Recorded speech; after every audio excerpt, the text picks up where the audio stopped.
सफल व्यक्तिहरूको च्यानल नेपाली मोटिभेसनमा तपाईलाई पनि स्वागत छ। निशुल्क हामीसँग जोडिन चाहनुहुन्छ भने यो च्यानललाई अझै सब्स्क्राइब गर्नुहोला।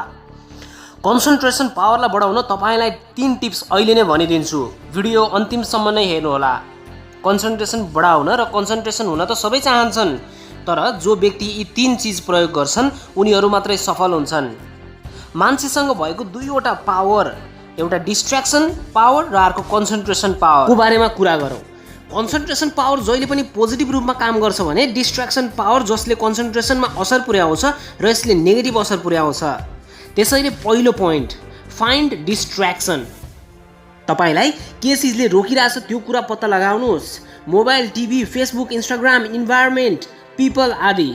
जस्तै भाग मिल्खा भाग फिल्ममा मिल्खा सिंह जब अन्तर्राष्ट्रिय प्रतियोगितामा जान्थे, उनले त्यहाँ भएको गोरीहरूलाई देखेर मक्ख परे र उनीहरूसँग पार्टीमा रमाउन थाले। उनको भोलि प्रतियोगिता थियो। त्यो प्रतियोगितामा जित्न त उनले आफ्नो प्र्याक्टिसलाई कन्सन्ट्रेट गरेर ट्रेनिङ गर्न पर्ने, तर गोरी केटीहरूलाई देखेर उनी डिस्ट्र्याक्ट भए र अन्तिममा त्यहाँ भएको प्रतियोगिता हारेपछि उनले आफ्नो डिस्ट्र्याक्सनको कारण पत्ता लगाए, आफैलाई सजाय दिए र त्यो केटीसँग पनि माफी मागे। सो फर्स्ट पोइन्ट भनेको फाइन्ड द डिस्ट्र्याक्सन। तपाईलाई के चिजले डिस्ट्र्याक्ट गरिरहेको छ, लक्ष्यमा हिँड्नलाई के चिजले धकेलिरहेको छ, लक्ष्यमा हिँड्नलाई के चिजले भड्काइरहेको छ, पहिला त्यो पत्ता लगाउनुहोस्। दोस्रो पोइन्ट हो सल्भ इट। आफूलाई गन्तव्यमा पुग्न के चिजले रोकिरहेको छ त्यो पत्ता लगाइसकेपछि अबको काम भनेको त्यो डिस्ट्र्याक्सनलाई कसरी हटाउने भन्ने कुरा आउँछ।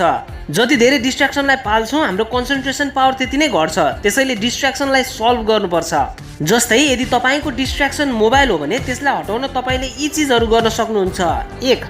पढेको बेलामा मोबाइल फ्लाइट मोडमा राख्ने, बिहानको समयमा नो मोबाइल रुल बनाउने, सोसियल मिडिया दिनमा कम प्रयोग रुल बनाउने, डेली रुटिनमा चल्ने, मेडिटेसन टाइम राख्ने, घरको काममा सघाउने समय छुट्याउने, मर्निङ टाइम युटिलाइज गर्ने। तेस्रो टिप्स रहेको छ ह्याभ साउन्ड स्लिप। निन्द्रा पुरा गर्ने। पढेको कुरा दिमागमा सेट हुन समय लाग्छ। अनिन्द्रा भई रातभरि नसुती जागेर बस्यो भने दिमागले लिन सक्ने क्यापेसिटी घट्छ। दिमागलाई पनि प्रपर रेस्ट चाहिन्छ। त्यसैले कम्तीमा पनि 6-7 घन्टा सुत्न जरुरी छ।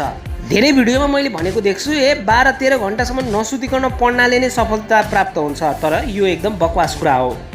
1 हप्ताको लागि भए पनि यी 3 टिप्सहरू आफूमा लागू गर्नुहोस् अनि हेर्नुहोस् आफूमा परिवर्तन। मोटिभेसन हामीलाई पनि चाहिन्छ जुन तपाईले दिन सक्नुहुन्छ, जसका लागि हाम्रो यो भिडियोलाई लाइक गरी भिडियो कस्तो लाग्यो कमेन्ट गर्नुहोला। अर्को भिडियो के सम्बन्धी बनाउँदा राम्रो होला त्यो पनि कमेन्ट गर्नुहोला। हामीसँग जोडिन च्यानललाई सब्स्क्राइब गरेर बस्नुहोला।